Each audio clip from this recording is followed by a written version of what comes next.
Hi. I don't know how to feel about this collision, but before we get into that, hello all you Bi-Conics wrestling nerds out there, and welcome back to another rendition of the Collision Collective reviews, where myself and some other fantastic people decided to watch AEW Collision from this past Saturday, specifically January 6th, 2024, the first collision of the new year. Joined with me as always is my other half, Luis. Hello, my friend. It has been 2 weeks since we had a collision. I'm happy to have you back.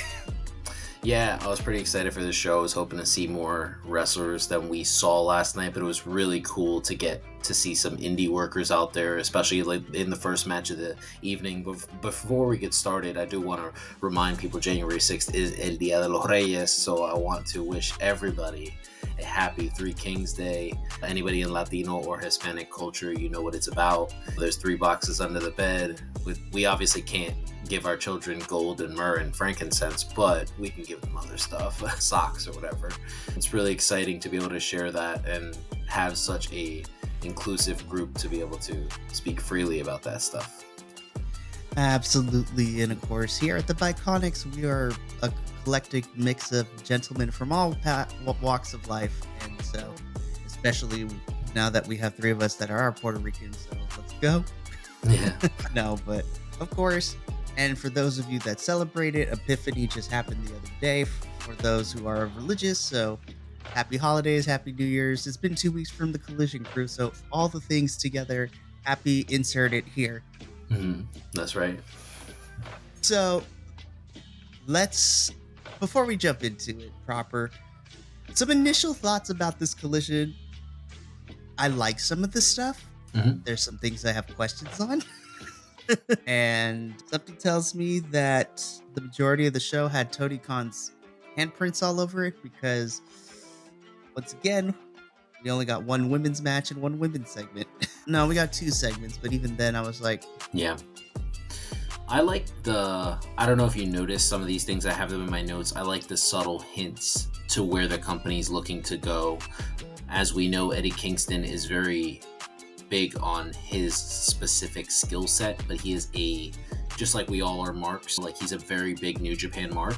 And I love the fact that he used Julia's finisher for his match yesterday, because we know that Julia is going to be a free agent in March, and I know that there's a massive amount of people, companies that are going to be trying to vie for her.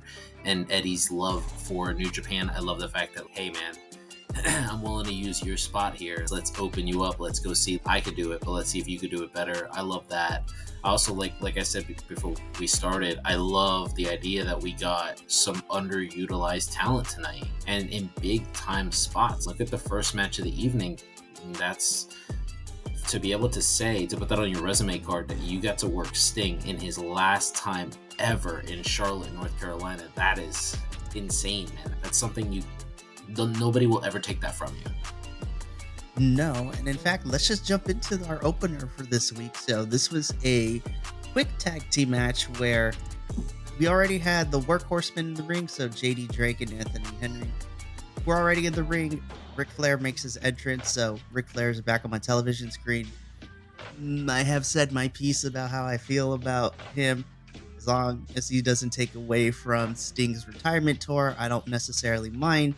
But me and Adolfo over on Rampage, we both have expressed that it's really hard, especially knowing what we know about Ric Flair, especially when the Dark Side of the Ring episode gave us more details about the flight from hell, just the horrible things that went down on it. It's really soured us on Ric Flair, but as long as he's used in this capacity, I'm fine. But he comes down, and then we get Sting and Darby Allin, which... we don't even wait. The workhorseman is like, nah, we ain't waiting for the bell to ring. Start fighting. And then the match goes underway. Listen, I love the workhorseman to death. I do. JD Drake is one of my personal standouts. Just from everything I've seen him in. That moonsault is so beautiful to watch him do. It's just, perfect rotation. I love it. Yeah, I thought this match was really well done. I love the fact that Darby was protected when he did the coffin drop to the outside. I thought that was really good because typically he doesn't have people full on catch him. I love the fact that we got the typical Sting stuff and my all-time favorite finisher. That's how we ended the match with the Scorpion Death drop, which is super, like, no one uses it, which is absolutely insane to me. It's just such a sick finish. You're dropping someone on the back of their head, you're going down. It's a better version of DDT. Whatever, maybe it's his. Maybe he needs that phone call. Kevin Owens called Austin and asked if he could use the stunner. But if I could just say something about the Ric Flair thing, I grew up with Ric Flair. I wasn't ever a Hogan fan. Not a Hogan fan. Never will be. The closest I was ever a Hogan fan was this television show that was on TNT called Trouble in Paradise, where he didn't even play Hulk Hogan. He played a retired Navy SEAL. But I don't want to see Ric Flair out there throwing chops anymore. It doesn't feel great. It feels very much like Randy the Ram. Like, dude, you're past your prime. Like, you're trying to live in the moment. And to be quite honest with you, as someone who is a massive Sting fan, like, if it wasn't for Sting, I wouldn't be here doing this podcast with you. He's the reason I watch professional wrestling. He is my all-time favorite wrestler. So there's a part of me that says maybe this is what Sting wants. He's, hey, for my last go-around, I want you there for everything. But I have a daughter, and I have a son, and I'm watching these videos of Charlotte struggling with all of her knee stuff, and I'm thinking, Rick, that you should be there with her. This is crazy. She's going through all this by herself, watching the pain she's in. She just doesn't look comfortable. She just spoke to the fans, unveiled a side of her behind the scenes, and then signed it as Ashley, not even as Charlotte. It almost, as someone who's dealt with a lot of mental health issues in the past, like myself, it almost feels like a cry for help, and it feels like something that maybe Ric Flair could put his daughter first and get off AEW television. Go show the world that you're not that guy that's in the plane ride from hell. Get away from, especially a company with so much scrutiny right now with Jericho, because that dark side of the ring that we get about Jericho in the future is going to be amazing. Unfortunately, we'll talk about Chris Jericho because we got confirmation of something that's happening at Battle of the Belts, and I'm like, we'll get to it when we talk about it. But with Ric Flair, on the one hand, I don't want to discredit any of the work that he's done in the professional wrestling world, because he's one of those major figures that, if you looked for the history of wrestling, his work and his character is always going to be brought up in conversation in terms of that era with the Ric Flairs, and just important of paving the way for what we have now. However, Ric Flair kind of stock-wise went down for me because I thought he died during his retirement match, which was horrible. Yeah, horrible. You're absolutely right. In the sense that I almost saw an old man die like twice in the middle of that ring. I thought somebody had to come resuscitate him. And I always knew that Ric Flair was a playboy, but then the Plane Ride from Hell, Dark Side of the Ring episode came out and gave us more detail. I was like, we can't do that. That episode threw me for a loop because my stock in Ric Flair went way down. I was like, dude, really? I know you're a playboy, but come on, man. Then it also put Tommy Dreamer in the doghouse for me as well. I was like, damn, Tommy. Yeah. This is just a whole bunch of people, and Tommy has finally got back in my good graces. Funny that you mentioned the Tommy Dreamer thing, because Jericho did a similar interview and he came out unscathed, and it almost makes me wonder, why does Jericho keep getting, because he did a similar interview where he was telling people like how adultery is like not illegal.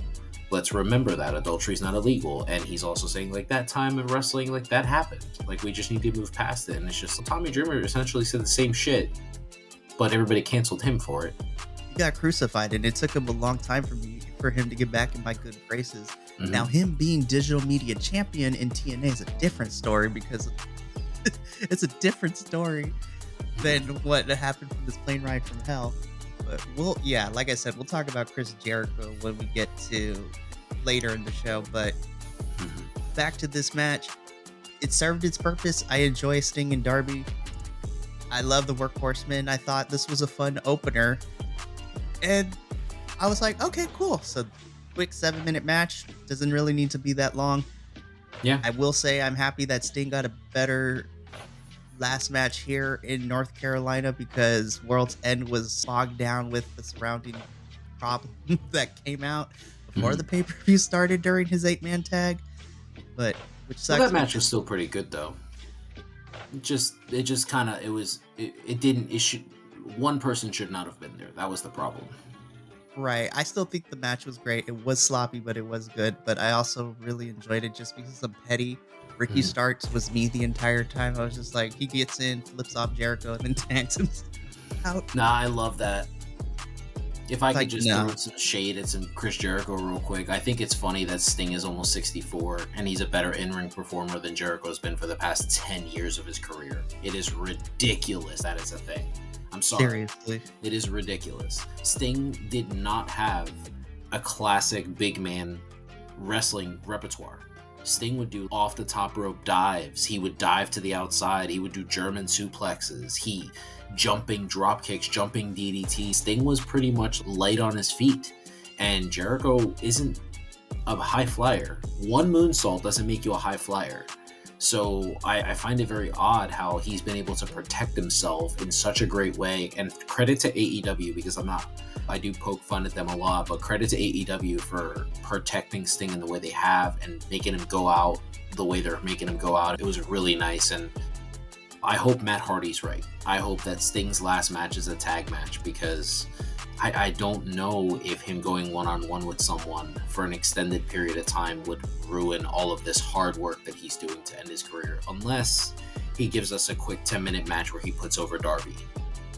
Right, and I've actually been saying that once Sting announced that Revolution's going to be his last match for his career, period, I said that a tag match would be really fun, but if anyone should wrestle Sting in his final match, if it is one-on-one, I agree that it should be Darby, since Darby's been working with Sting his whole entire time, and I think it would be a massive boost for Darby's stock, because Darby's already beloved by the AEW fandom, and to have Sting put him over in the retirement match, I think is going to do wonders. But yeah, this match was fun. So was the next one. We had our Continental... Wait, I'm sorry, I don't mean to interrupt you. I would just like to break some news right now. As I said, Sting's my all-time favorite wrestler. We just spent 13 minutes talking about him. Just secured tickets, and I will be driving 7 hours to North Carolina to watch Sting wrestle his final match. That is something that I will be doing with my son. I have never seen him live in person, and I will be there for his final match. So you're telling me you're going to be at Revolution? Hell yeah. Yep, I will be there. Live on location. Listen. Oh yeah, no, I'm going to try to go live. I'm going to try to go live at least during his entrance. But I am going to have a 7-year-old with me. He might be too excited too, because he really loves Sting too. He's watched enough of his matches. Awesome. Oh, that is so awesome. And I can't wait to get your perspective on it when we do the review for Revolution as well. Yeah. So we're making moves out here. Speaking of making moves, the Continental Crown Championship match was next. Trent Beretta, who earned his shot in the Fatal 4-Way on Dynamite, taking on Eddie Kingston with Mama Sue in the audience, which was a nice touch. I really liked this match. I really did. This was what I'm expecting from... It's what I'm expecting from Eddie. And then Trent Beretta also. I was like, I feel like this is how Continental Crown Championship matches should be. Agreed. Because this was so good. I really enjoyed it. Yeah, I thought this match was really well done, even with the injury, for them to be able to go past it. And honestly, when I first, on my first watch of this match, I thought to myself that the injury is why he used the Northern Lights bomb at the end instead of actually using his back fist move that he uses. But I really wanted more of this match. That's my only negative about it. I felt like this match could have gone a good 25 minutes. It was just a really, and I'm saying 25 minutes with a commercial in there. I felt this was a really good match. It was a great way to showcase Beretta, and it almost feels like the United States Open Challenge. You know what I mean? Let's just have Eddie go out there and work, because there's a lot of people that forgot, like, there's all this negativity about Jon Moxley and his in-ring performance, and all this negativity about Eddie Kingston. People don't even know, man. Eddie's been working his ass off, from Jersey All Pro Wrestling to Ring of Honor to JCW to CZW. Like, Eddie's always been a good worker. And sometimes I feel like you look at a wrestler and you're like, all right, this guy's got a pot belly. He looks like your drunk uncle who gives a fuck? You know what I mean? He looks exactly like my Uncle JR. And I love it. He's just great. He's so personable. And I watch professional wrestling and I attach myself to people that remind me of my family, remind me of me. And when I see his in-ring performance, I'm thinking like, this guy has so much he can give to the world. And it's exciting that AEW has given him the spotlight to shine, because he gave me a little bit of that old school Eddie Kingston vibe where he made Trent Beretta look like a superstar, man. Yeah, and you hit on something that I'm tired of seeing too, because people always criticize Eddie Kingston not for his in-ring performance. They always criticize him about his appearance. I'm like, is this what we're doing now in 2024? I'm like, come on, you guys. And I love Eddie Kingston. I am a big Eddie Kingston fan, and I'm biased in saying that, but come on, you guys. It's 2024. We got to stop throwing these things as you don't look like a wrestler. I'm like, nobody looks like the ideal wrestler anymore. No. We have small wrestlers, tall wrestlers, big wrestlers, thin wrestlers. Yeah. I've heard the same thing. If I could just bring up two names, I've heard the same thing where I've been on a podcast before where I've had somebody say, here are two wrestlers that are the same height. One looks like a wrestler, one doesn't, where they're comparing what's his face from Mustache Mountain, Tyler Bate, and they're like, Tyler Bate looks like a pro wrestler. He looks like somebody that could kick your ass. And now look at him standing next to Adam Cole, and Adam Cole just looks like, where's Waldo? And it's, dude, but what Adam Cole lacks in physique, he makes up for with his in-ring performance. He makes up for with his ability to talk on the microphone. You know what I mean? It's such a big deal. And I bring up Adam Cole because that is everybody's go-to. That is the go-to person. I never understood that. And it was the same thing too, since we're speaking on Mustache Mountain. It was the same thing in NXT UK when you had Tyler Bate and Trent Seven as the tag team over there. Same thing. Tyler Bate looks like a professional wrestler. Trent Seven looks like Tyler's dad who got lost. I'm like, listen, I know Trent Seven is not the most physical wise like the ideal wrestler, but he has the skills to back it up, man. Yeah. I don't get it, but I'm excited to see Trent prove people wrong once again, especially now that he's teamed up with Speedball, Mike Bailey in TNA. I am so ready for this tag team. Yeah, it's definitely gonna be very interesting to see. I'm excited to see him in Undisputed Kingdom and stuff like that, because I'm wondering if Adam Cole's gonna let other people talk, or if he's just gonna be the mouthpiece for everything. But I'm excited to see where this goes. It was nice to see him and Mikey Bennett come in right away and just be tag team champions. It's okay, like, here we go. And credit to Mike for overcoming his struggles in the past and being able to be healthy and clean, and him and his wife just sticking by each other's side, and him being able to be a big deal, because that is a missed opportunity that I wish we would get another shot at in the Big Machine. I really felt like they had it going. That theme song was catchy immediately, and I felt like his struggles are probably why they lost faith and they put them in the 24/7 shit. But yeah, credit to him for turning it around, because it's exciting, because that's another great in-ring performer that people just don't pay attention to. And we'll talk more about him shortly when we get to their match. But Eddie Kingston retains. Give me more Continental Crown Championship matches. I'm here for it. Then I had to watch this backstage segment a couple of times because I kept getting distracted. I'm like, oh my gosh. So we have Tony Schiavone with Willow Nightingale and Chris Statlander. Then the immediate thing I realized was like, Chris, you got something on your shoulder. So yeah. Chris Statlander's Lizard Boots makes his debut on AEW television. I was so distracted that I had to rewatch the segment, like I said, because I was so distracted by the lizard. I was like, what were they talking about? Oh, okay, never mind. That's what everybody was zooming into on Twitter and stuff. That's what people were more interested in, that. And as funny as it is or whatever, it's unfortunate, because here are two women that can just go. Flat out go. And I'm a big fan of Willow, and I love the fact that Chris has involved the ASL into her whole showcase. I think that's great. I love that the NFL players are doing it too after scoring touchdowns or getting. I think it's such a great thing. It includes a part of the world that wouldn't be included. And I would just really hope that hopefully next time there wouldn't be such a comedy spot. Maybe they could just go out there and just tell everybody that this is going to be their year. But I'm sure they enjoyed it, which is all that matters. Right. And I am excited to see Willow and Chris in 2024 because I thought both of them had for me personally, I really enjoyed everything they gave me in 2023. From Chris being the TBS championship version of Orange Cassidy, just defending that thing anywhere she could with the TBS title. And then Willow just being amazing, being your inaugural New Japan Strong Women's Champion. Mm-hmm. Then her having that baller match with Athena, which is still probably my favorite women's match of the year. Though when we did our episode, this was before Final Battle, because then I'll also put Athena and Billy Starks in that category too. I'm excited to see what 2024 holds for them.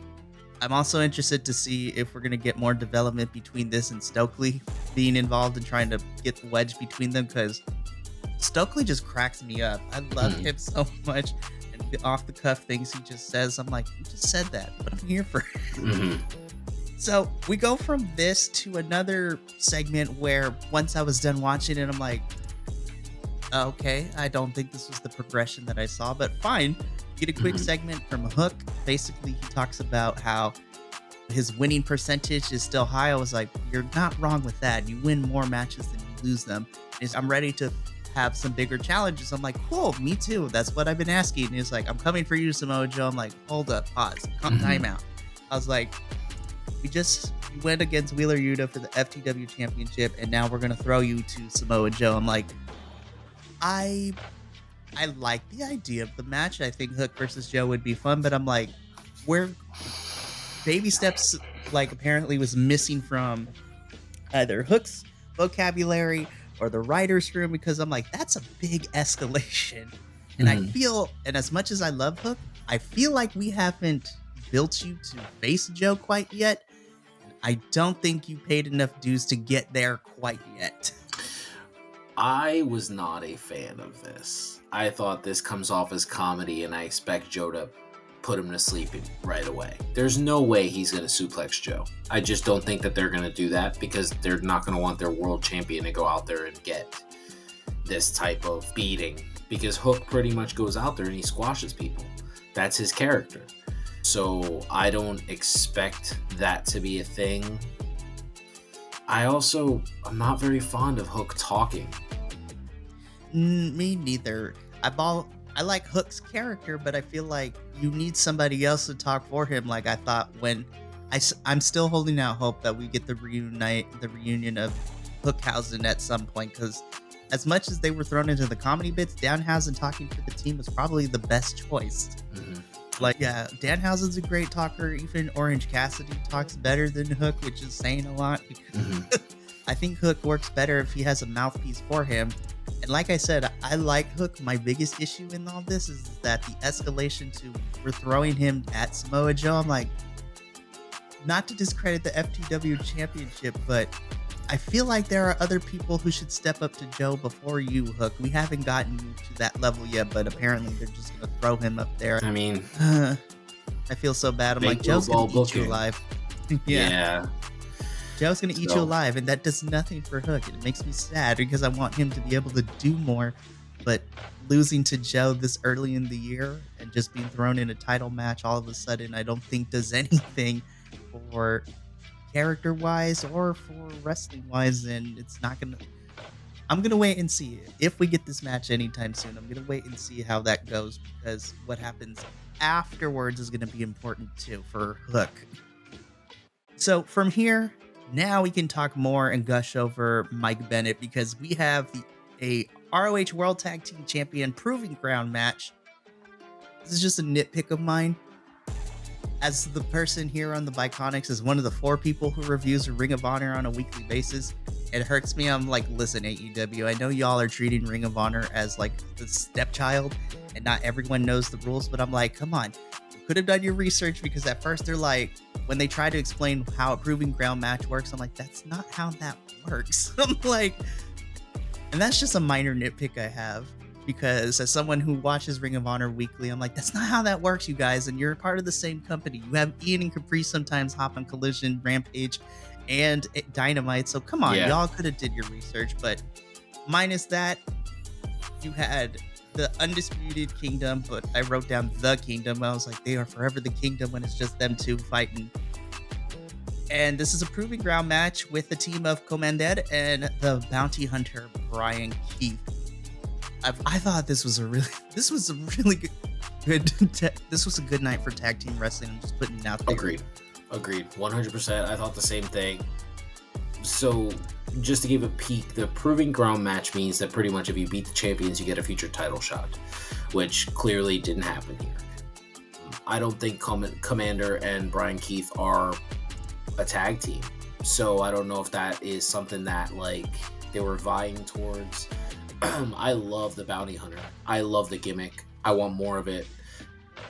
I wish he incorporated like certain aspects of it into his actual in-ring work, but I love the whole presentation of it. As I stated earlier, Mikey is such an underrated worker. As you said, Trent Seven is such a great worker. These guys being paired together and having the ability to go out there on a weekly basis, live on television for the world to see, they are going to come out like gangbusters out of this whole program, because Adam Cole can't work right now and Roderick Strong's thing is to only work when needed to. So they are going to be the workers, especially if they're playing the Batista role with Wardlow, which inevitably feels like he's just going to wind up beating up the whole crew and being a massive babyface if done correctly. So I'm excited for this. I would love if I wouldn't mind seeing Undisputed Kingdom be double champs if they wound up going and getting the AEW championships too. I feel like with the name too, I feel like that'd be pretty cool, like the Undisputed Kingdom, and then they're the Undisputed Tag Champs. I would love that idea. I'm not a big fan of Ring of Honor being used on AEW television because, like you said, it's not used properly. And this is something where the company owns the rights to everything Ring of Honor. And as someone who grew up with Ring of Honor, loving what they gave us in the past, it feels like they're not being provided with the same respect that they should be getting.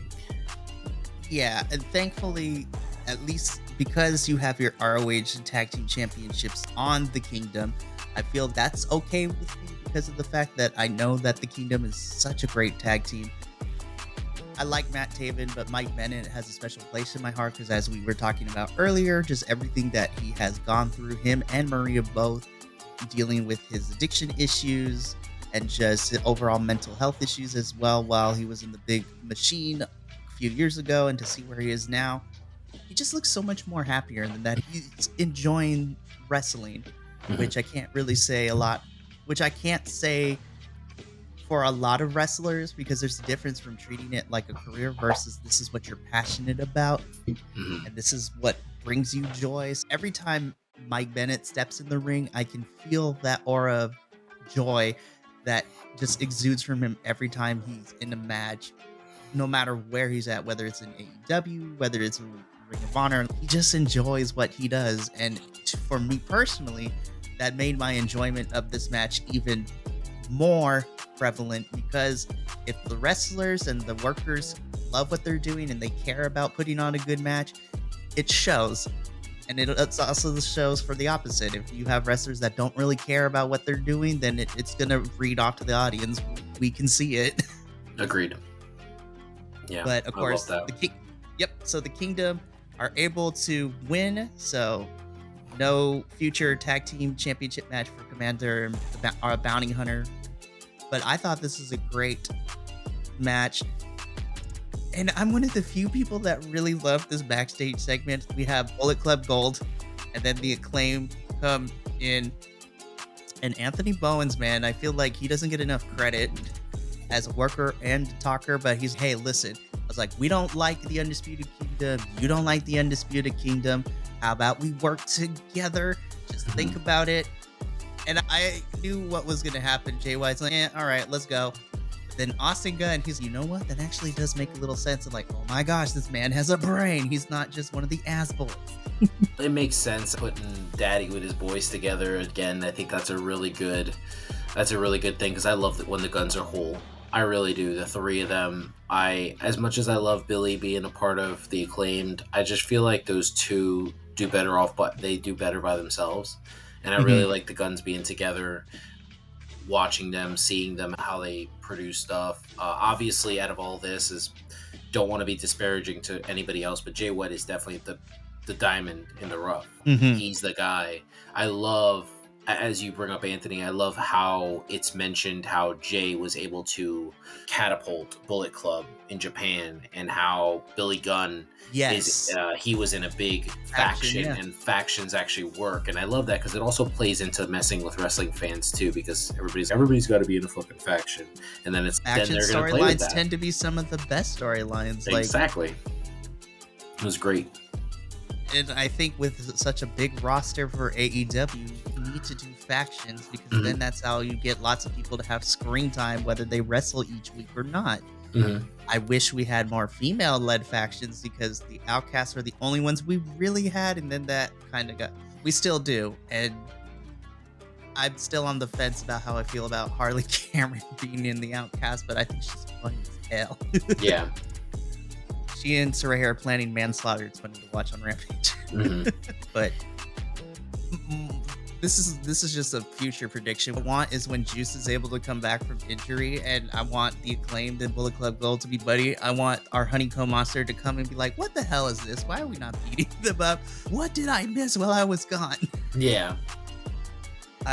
That's just a minor thing, but I'm just also trying to imagine. I was like, what will we call this giant faction? What kind of chance would the crowd create? I'm here for it. I want a t-shirt with Bullet Club Gold and the Acclaimed at some point. This is such an odd pairing, but for some reason it really works. Could be the Scissor Club. It plays into Bowens, and it plays into what they do, so could be something so lewd. It works. Can we also appreciate, at least for the longest time that I've known Jay White, there's a subtlety when it comes to his comedic heel roots. He's still a good in-ring performer, and that's never going to be questioned. I appreciate that he leans into whatever he's given to do, and he makes this his own. Listen, this is why Jay White is awesome. I love him, and I feel like people don't talk about him enough when it comes to good character work. I'm like, whatever they throw at him, he always leans into it. Even if he had an issue with how the feud went with MJF, he leaned into everything that they gave him. And I feel like people don't talk about that enough. Yeah, agreed. Speaking of talking, this was a little bit clunky for me. I love Copeland, I really do. But this was messy from the beginning, but it ended up being okay because I actually enjoyed the match that we got afterwards too. But Adam Copeland's in the ring, says a couple of different things where I raised an eyebrow, a la The Rock, like, I was a champion, I should get a rematch. I'm like, that's fair, but you know what? I'm gonna work up from the bottom, huh? I'm like, what? I'm like, okay, never mind. We're not getting an immediate rematch. Whatever, that's fine. We're gonna build the underdog story. I'm like, do we need to make Copeland an underdog though? That was my biggest question. And then I will fight anyone. I will have open challenges. And I'm like, okay, cool. So we get to put over some more talent. Who's gonna answer this? Then as soon as I saw Maria, Griff Garrison, and Cole Carter, I'm like, please don't make Ring of Honor folks cannon fodder for Copeland. Please let it actually be a match, because that was my initial thought. I was like crossing my fingers. I'm like, don't let it be a squash match. Don't let it be a squash match. Don't let it be a squash match. It was. I said this. Yeah, it was. Which we'll talk about the match in itself. I have to say, I think Griff needs a little more work on his mic work, which is fine. I will say, since joining Maria and Cole Carter in Ring of Honor and him embracing the heel version of himself, I think this is the best version for me for Griff Garrison, because we said it in Ring of Honor. I think him embracing the heel side has done wonders for his career. Host the Varsity Blondes with the tag team partner being in another company, and Julia literally being the matriarch to and the leader of her own faction. Let's be honest, Malachi may do a lot of the talking, but Julia runs that faction. Yes. As we'll find out later. Yeah, so this is my issue with AEW right here in a nutshell. Wardlow won a championship opportunity, comes out, cuts a promo, and says that he will be world champion in the future, but now he wants to be the TNT champion. What are you talking about? You're the hottest thing in the company right now. Go get the world title. How do you not book him? Diamond Dallas Page. He's a guy who knows professional wrestling. He knows it more than I do. He said it himself. That promo ruined Wardlow. And now we're watching Adam Copeland, who has been successful everywhere, main evented 2 different WrestleManias, and he also is a 11-time world champion, 10-time tag team champion, so many other things. And he just goes out there and just says, I get an immediate rematch, but I'm not going to take it right now. I'm going to work myself up. Come on. I don't understand it. But out of nowhere comes Maria Kanellis, who is very boisterous, very great. I love that whole courtroom scene back in WWE. I think that kind of gave us like, oh, like she can talk. She's not a ditz like they portray her. She's really smart. I think that really opened up the world to what she could be. I also liked, it was hot how she was mean to Mikey in WWE. I don't know why. I just thought that was very attractive. And It's definitely harder. Yeah, it was like, whoa. But as the late great Brody Lee once said, who the hell is Griff Garrison? It was nice to see Griff wrestle, do a great job, to see Edge put him over by saying, or Adam Copeland to put him over by saying, hey, like, you remind me of myself. I love the whole slap in the beginning to get the match going. And credit to Adam, man. He gave Griff a lot of heat. And he looked good doing it. He really put this kid over. So I can only imagine that there are plans in place for Griff. I can only imagine. There's no way. But as it is said here on the Bi-Conics multiple times, if it makes sense, they won't do it. So maybe not in AEW, but I think Ring of Honor does a better job of trying to keep continuity and get storylines, which I wish we'd had our championships defended more over there. But I thought this was a good thing for Griff and Cole Carter too, getting speared at the end as well, which was great. Even though they lost, they look great. And hopefully this continues, because I love what we're doing with them in Ring of Honor in terms of character-wise, but they're also... And I love me some good, stupid comedy feuds, because right now they're in a feud with Spanish Announce Project, so Serpentico and Angelico, I was just like, I'm here for the stupidity. Also, I feel like Serpentico doesn't get enough love around these parts, and so I want to make sure to say that I think him and Angelico are great. But again, if Copeland comes out and he has open challenges and he puts over younger talent and or other talent as well, I am totally okay with this. And have him pick up wins, and then eventually, don't know if, I want to say maybe Revolution is probably where we get the rematch at this point, but who knows. I also love the fact that between him and everybody else, everyone keeps calling it Luchasaurus. I'm like, he's kill switch, you guys. But even then, we're like, nah, we're calling him Luchasaurus. That's a stupid name. The crowd chants it. The crowd's into it. They chant it, so. I can't wait for Luchasaurus to be face again. That's what they're slowly building to it, and I'm really excited for that. Again, we get Ric Flair, Sting, and Darby Allin backstage. So a couple weeks ago, we had Ric Flair and Sting cut a promo a couple weeks ago on Collision. This was literally the same promo from a couple weeks ago, which is fine. I also love watching Darby the entire time continue to try to be his like very emo self in terms of his character, and then by the end of it, he couldn't even contain himself. He's like, all right, I'm gonna just lean into this. I would like to bring up the title of a book I read in high school called The Sound and the Fury. It's like all the noise signifying nothing. So because this is how I felt with it. I'm like, this is the same promo we got a couple weeks ago. There was nothing added to it. There's no extra dimension. Ric Flair, it was nice for him not to ramble on the last time, but I don't know whether... I'm not even upset with Ric Flair being on my television. I just feel sad, and I think that's the worst feeling that I have. I just feel sad. I was just like, I'm watching this man slowly.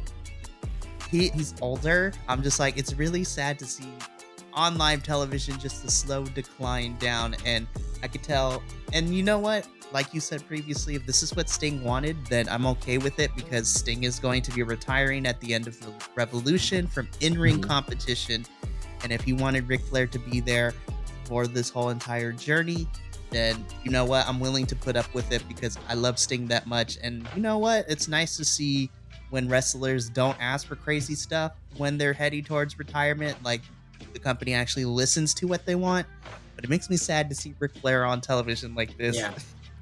Yeah, I agree with you. I love the fact that Sting is just so funny with it that he actually says, I'm here cutting a retro promo. I love that. Just like the old school flat, blonde flat top, like colorful paint and stuff. And he's just animated and you can tell he's excited. His career's about to be done and he just wants to walk away on top like the way he's walking away. The one thing that makes me sad about the Ric Flair thing, if I could just say, is this really great quote. And I don't remember what wrestler said it, but they were talking about Ric Flair. And this is why it's so sad to see the fact that no one in his life has told him, dude, just stay off TV. Like, you mean the world to people.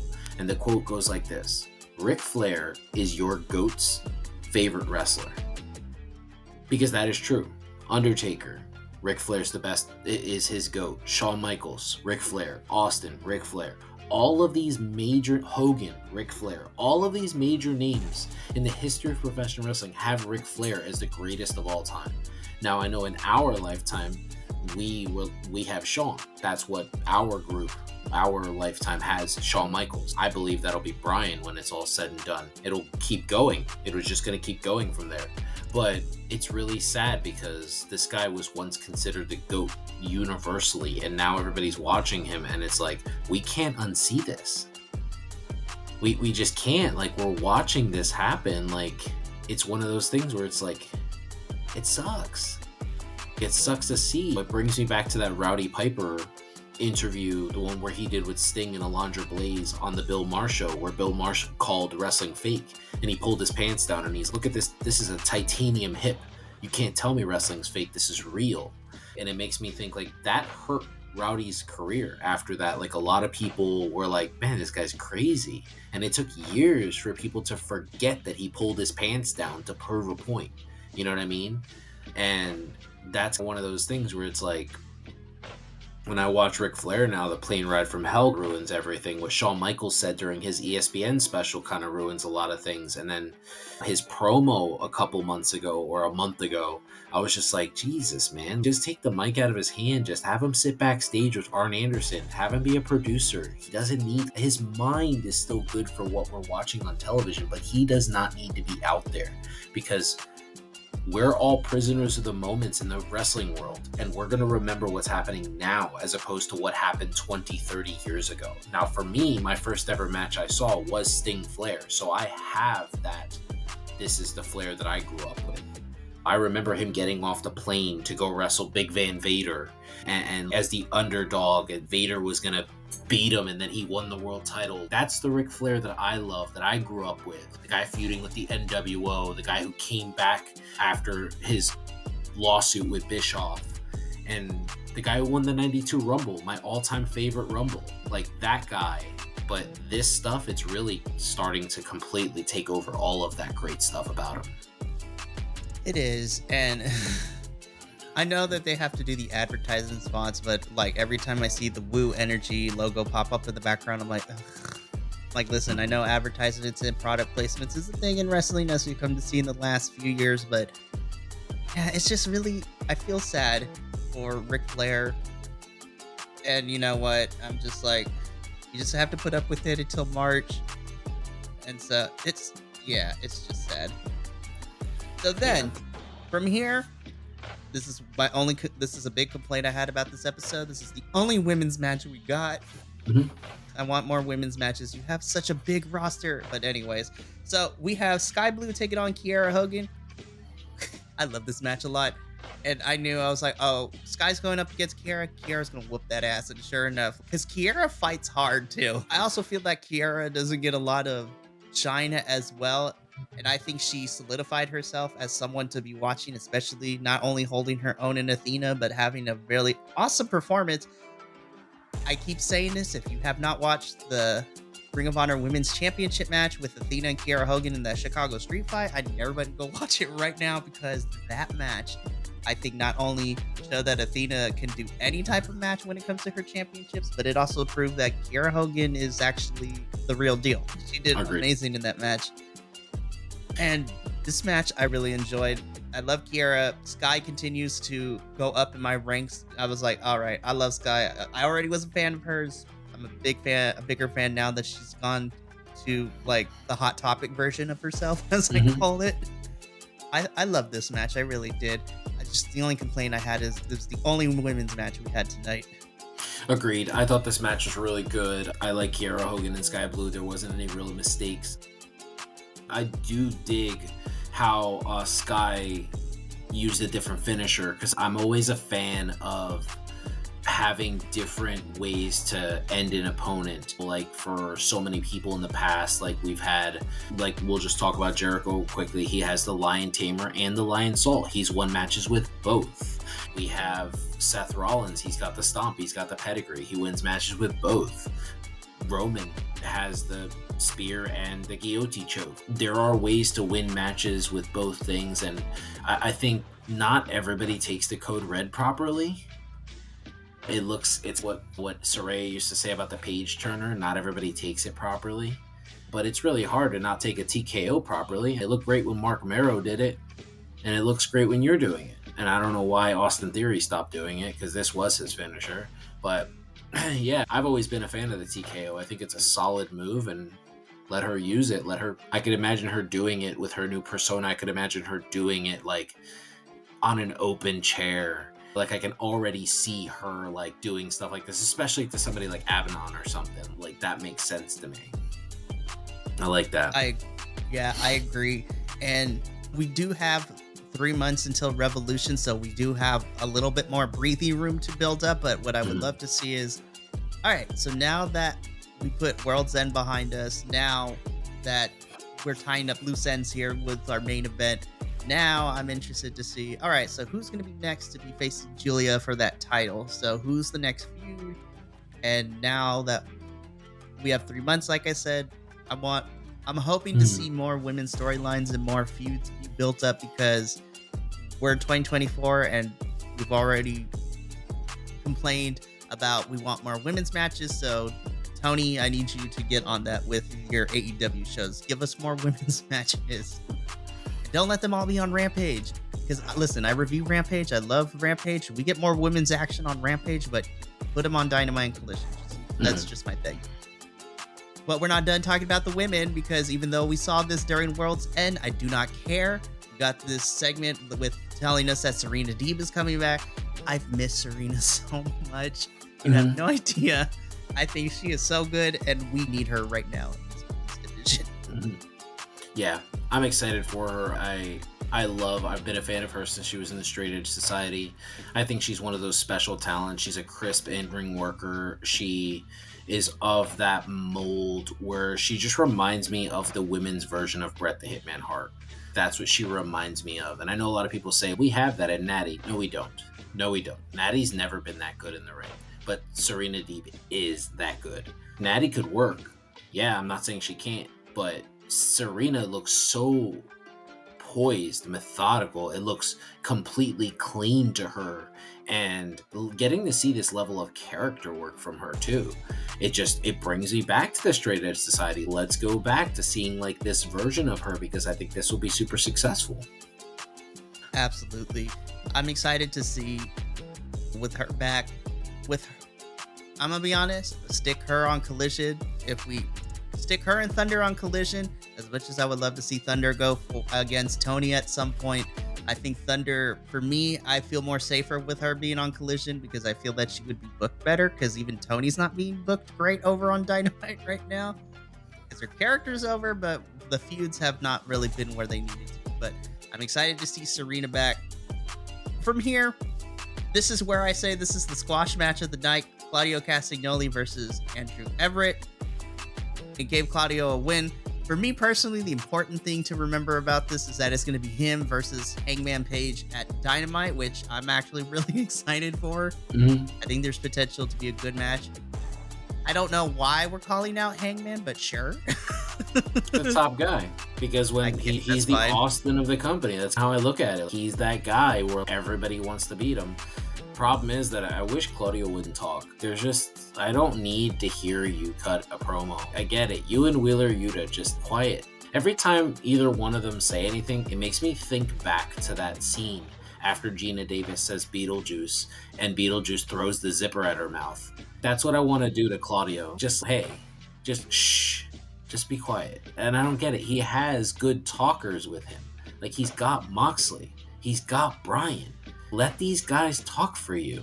And if he needs his own special guy that can talk for him, all right, then bring in somebody that can be his mouthpiece. But it's unfortunate, but I'm looking forward to him versus Hangman Page. I'm a big Page mark. I love everything he does in the ring. I love his whole presentation, everything about him, his facial expressions, the way he sells. I think he's just a solid worker, and that's one thing that we can't take away from Claudio. He's a phenomenal in-ring performer.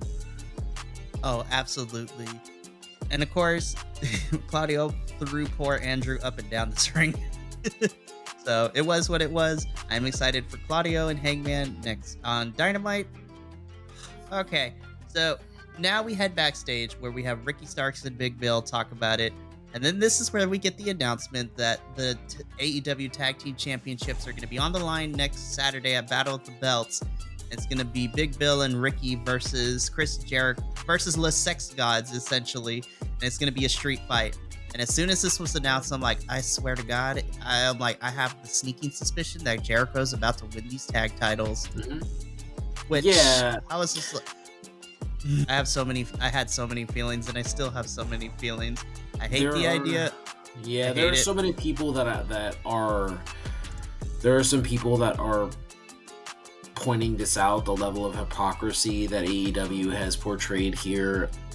Even if Jericho is innocent, he should be pulled off TV until proven innocent. There's no need for him to continue to be on television, because it just shows the company that if this ever happens in the future and somebody actually is guilty, that you'll take the necessary steps. But the fact that he's the highest paid wrestler on the payroll, they're probably like, nah, we can't not have him on TV. But my biggest issue is, it's not like he's providing us with good work.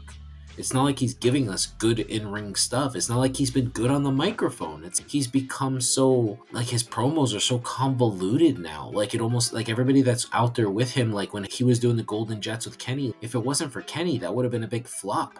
Like, Kenny had to be the talker. Jericho he seems so incoherent right now.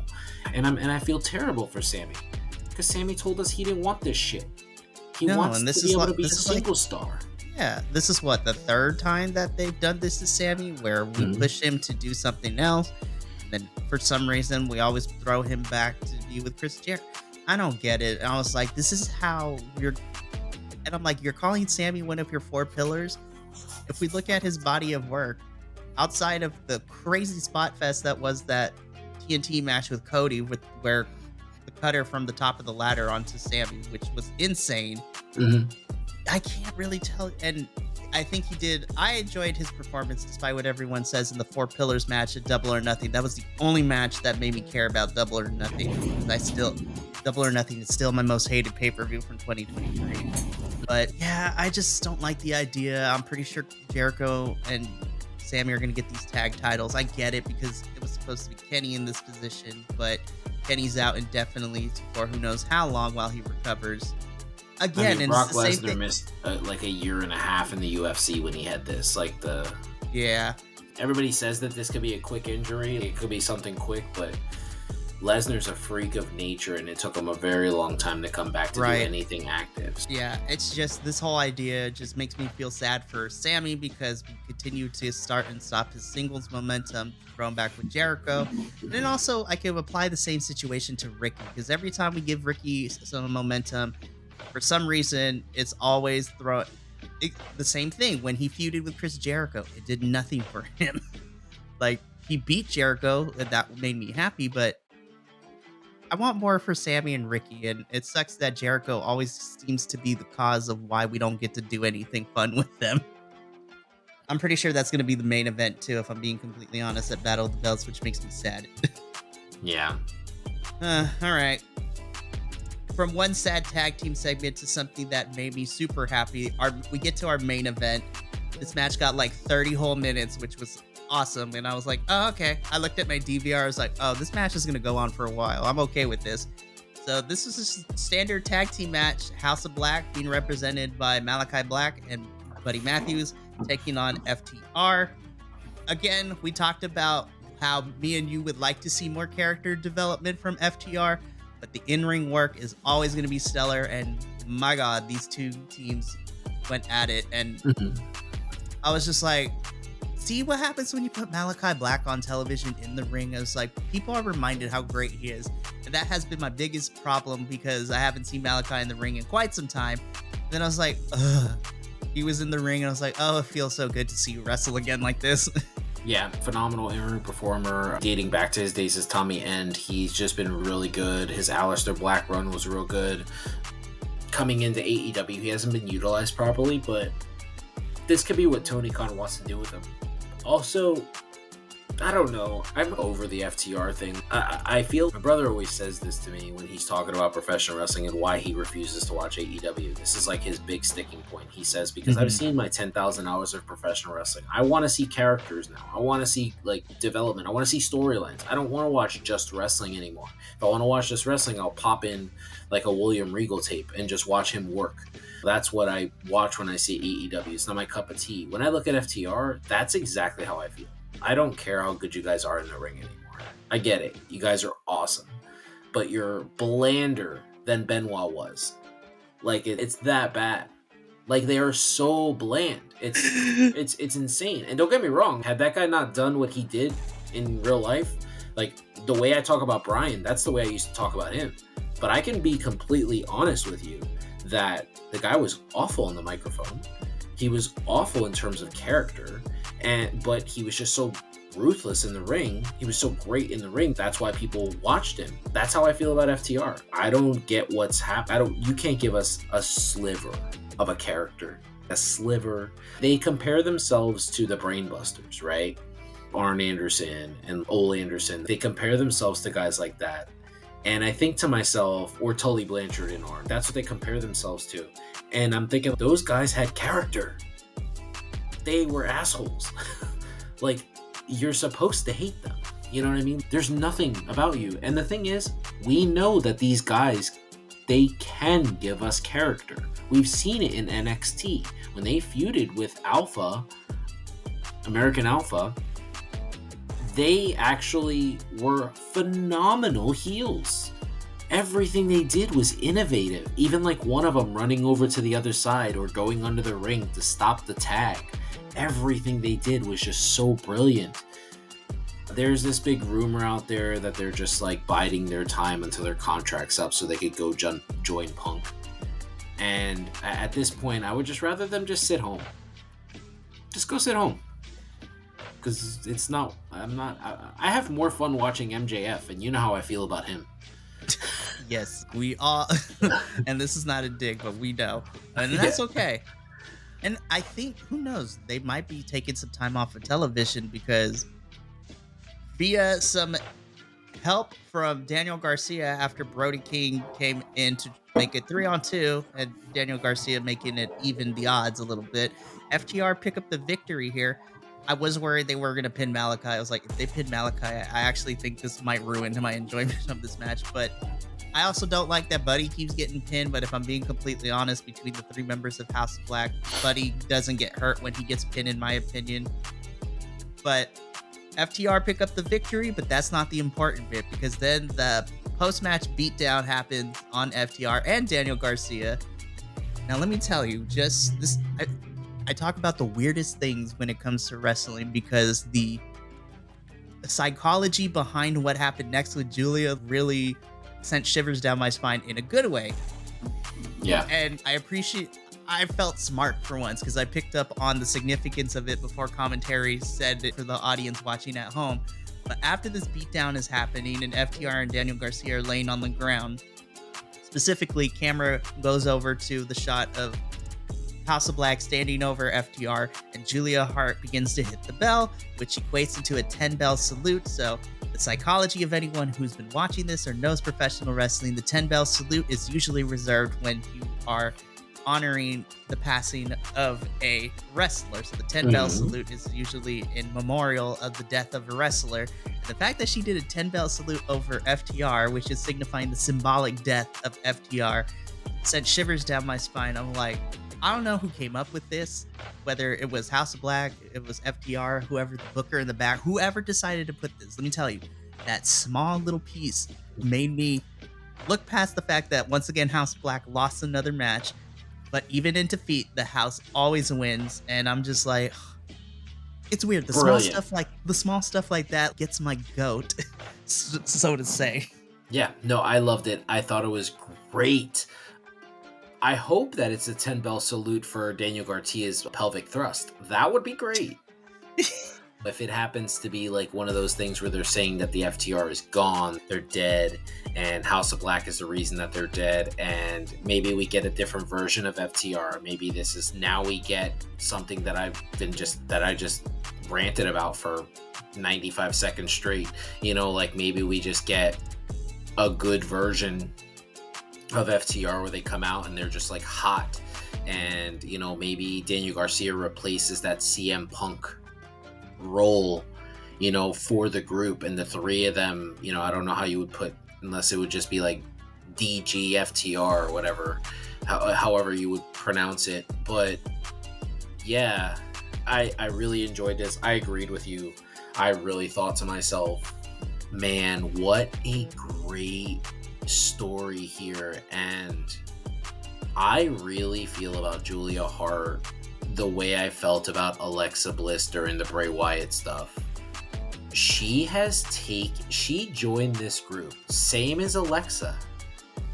She joined this group as a happy-go-lucky kind of thing, and then she just became this Sister Abigail type of performer, and it works, man. She's so good at it, and I love it. And she is, the character development for some of these women in AEW has been stellar. I don't know who's in charge of it.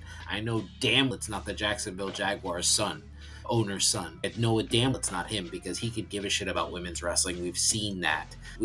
I'm sure you've seen Britt Baker ranting on the internet recently, so we know how she feels about the company right now. And just, if you look at Abaddon, great character development. You look at what Toni Storm is doing, just unbelievable. The presentation of La Reina, Thunder Rosa, amazing. And now Julia Hart. Then we talked about Chris Statlander with the ASL. And we talk about Willow Nightingale, how she's like the fan. She's like the happy-go-lucky. She's like the ray of sunshine. She plays that so well. I don't know who's producing for these women in AEW, but I'm loving all of it. And I'm very excited for what the future holds. And I'm wondering how Deonna Purrazzo fits in here. I'm wondering where Mercedes fits in, if this is where she's going, which really nobody knows. Everybody's just throwing shit on a wall and seeing where it sticks. So we have no idea where Mercedes is going. But if she shows up here, I feel like this would be the perfect time for her to show up, because she will immediately be the top name in the company, will immediately get validation. She can come in and she can work all of these people. And I'm excited for the women of this company. And hopefully Collision doesn't do this to us again, because I feel like Collision was like the women's center. I felt like we got more women's stuff on Collision. We got the Sarah Deeb, we got the Serena Deeb thing, we got the women's match, and then we got the Chris Statlander, Willow Nightingale. So we got 3 segments with women, but only 1 match, as you said. I would prefer a little bit more. I prefer more wrestling. Oh, absolutely. But with that brings us to the end. So the last thing we got to do is rate this episode of Collision using our empanada scale here. I'm going to let you go first. I'll let you choose out of 5 or out of 10, however you want to do it. What do you rate this AEW Collision episode? I'm gonna give it a 2.5 empanadas. I feel like it just wasn't my cup of tea. I agree with you. I love having extra women's segments, but I wanted more wrestling matches. Don't put Willow Nightingale on my screen and then not let me see her work. Don't put Chris on my screen and not let me see her work. I want that. That's something that I want. Also, I feel like the Claudio match was completely unnecessary. I don't understand the value of it. I don't understand what story you're telling. Like, so I'm supposed to believe you're gonna squash Adam Page? Nah, that's not gonna happen. That's how I feel about it. The Ric Flair stuff is just boggled my mind, and I only give it 2.5 because Sky Blue and Kara Hogan they showed out in their little bit of time. Malachi, we got to see him work really well, and I agree with you. I enjoyed the Bullet Club Gold and Acclaim segment. Yeah, I'm going to agree with you. I give this 2.5 out of 5 empanadas. It's the same thing. I thought, while I enjoyed a lot of the matches themselves, wrestling is never really an issue with me when it comes to AEW. It's more of the smaller things, like I want more women on my television screen. I want to see more characters and storylines. And I feel like Collision does a better job at this for the most part out of all 3 AEW shows. At least there's some semblances, storylines going through.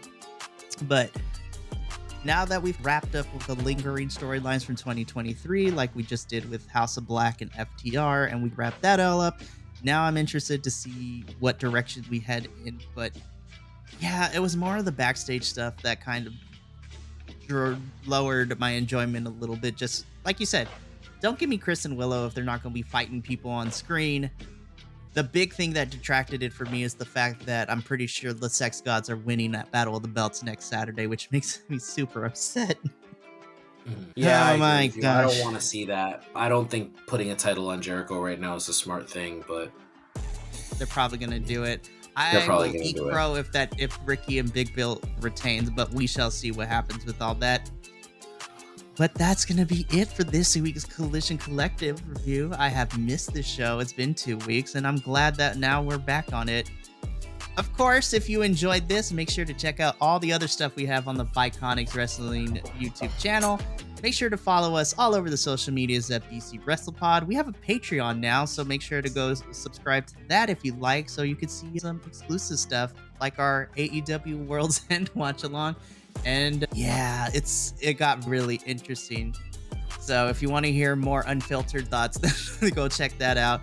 And then, of course, subscribe to the Bi-Conics Wrestling Podcast on your favorite podcasting network, where in 2024, not only do we have our regular episodes, but now we have audio versions of all the weekly reviews as well going up. So if you can't sit and watch our beautiful faces, you can hear our voices on your way to work while you're studying. Take us everywhere and anywhere. Mm-hmm. But of course, from myself, Luis, and joining us next week, finally, now that he's not busy, you're going to have all 3. It's going to be a treat because Bi-Conics Wrestling Fandom, you're going to have all 3 Puerto Ricans in the Bi-Conics be reviewing Collision. It's going to be a great time, hopefully. But until then, remember, take care of yourself, love one another, and as always, stay Bi-Conic, you beautiful bastards. We will see you for the next Collision review next week. But until then, ta for now.